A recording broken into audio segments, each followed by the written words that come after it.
Je m'appelle Thibaut Audouin, je suis installé en Mayenne depuis 5 ans. C'est à ce moment-là que j'ai mis en place le système herbager sur la ferme. Aujourd'hui, il y a 60 hectares, dont 50 hectares en prairies multi-espèces, qui permettent de nourrir les vaches. Les vaches sont alimentées exclusivement à l'herbe, au pâturage le plus souvent, et quand l'herbe vient à manquer, elles ont du foin en complément. Et les 10 hectares restants sont cultivés en culture de vente, donc ce sont des mélanges céréaliers ou du blé.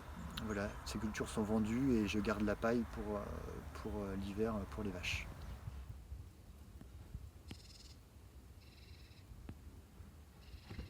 Gérard Grandin, je suis installé sur 56 hectares en production laitière biologique sur un système en toute herbe.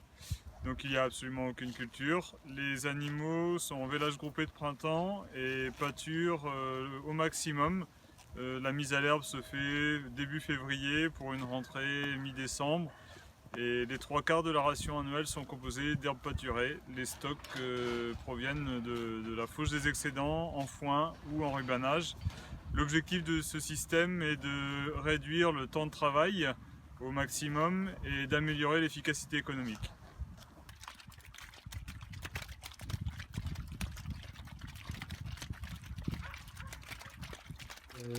Moi je m'appelle donc François Bérou, je travaille je suis animateur formateur là, donc à la faute de la Mayenne. C'est une association là, qui s'est mise en place il y a une trentaine d'années et les agriculteurs qui ont mis ça en place, ils croient en ce qu'ils font, ils sont obligés aussi de chercher à droite à gauche, d'échanger avec d'autres agriculteurs, ils sont très attachés à l'autonomie de décision.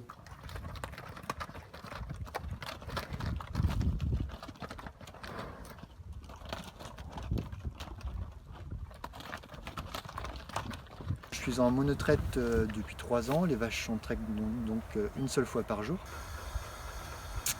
Et elles produisent en moyenne depuis 3500 litres de lait par an, ce qui fait une production globale sur la ferme d'à peu près 175 000 litres de lait.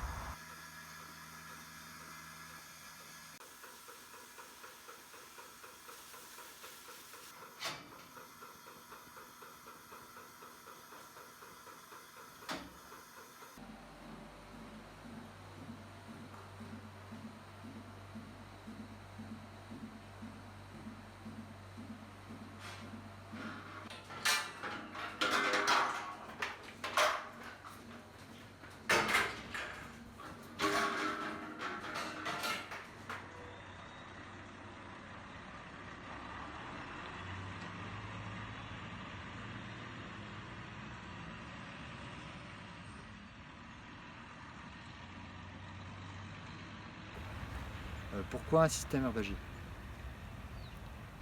Donc j'ai mis en place un système herbager en agriculture biologique quand je me suis installé il y a 5 ans, d'abord pour une raison de goût, c'est-à-dire que je préfère voir les vaches pâturer plutôt que de les voir manger de l'ensilage de maïs par exemple.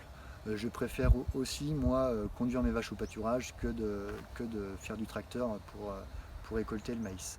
Les avantages du pâturage pour moi, c'est vraiment de minimiser les besoins de stock, donc de minimiser les coûts alimentaires et tous les coûts induits par les bâtiments, c'est-à-dire le paillage, la distribution du fourrage, le curage, l'épandage du fumier, etc.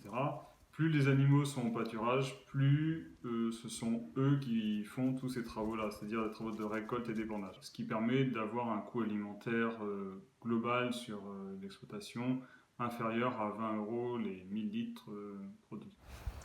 Par exemple, il n'y a pas ou peu d'intrants, il n'y a pas d'engrais, pas de pesticides, moins de charges de mécanisation, moins de fuel. Voilà, moins aussi de charges en bâtiment. Les vaches restent en bâtiment seulement 2 mois dans l'année, nous pourrons dire, ce qui me permet d'avoir des bâtiments beaucoup moins sophistiqués que si elles y étaient la moitié de l'année. Donc pour la gestion de l'herbe, eh bien tout le parcellaire est découpé en petits paddocks. Les vaches laitières ont 42 paddocks sur 37 hectares, donc à peu près 80-90 arts, et changent de paddock chaque jour. Il y a en place sur la ferme ce qu'on appelle un pâturage tournant.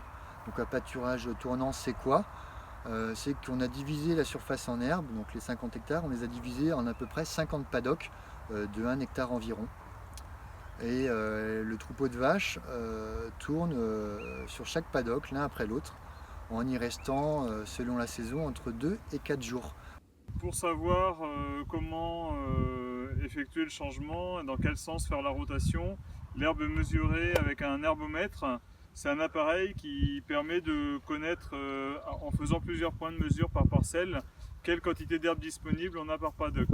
Donc chaque jour, on met les animaux dans un nouveau paddock qui contient exactement la quantité d'herbe qu'ils vont avoir besoin pour la journée, pour 24 heures. L'avantage de ce système pâturant, c'est que ça permet à l'herbe de repousser entre chaque pâturage et on optimise ainsi la productivité de l'herbe. Ça nous permet de produire entre 6 et 8 tonnes de matière sèche d'herbe par hectare selon les années. Au printemps, il n'y a que la moitié des paddocks qui sont utilisés pour le pâturage, l'autre moitié est mise de côté pour la fauche d'excédents. Et puis l'été, tous les paddocks qui ont été fauchés sont réintégrés dans le circuit de pâturage parce que l'été, la pousse est au ralenti.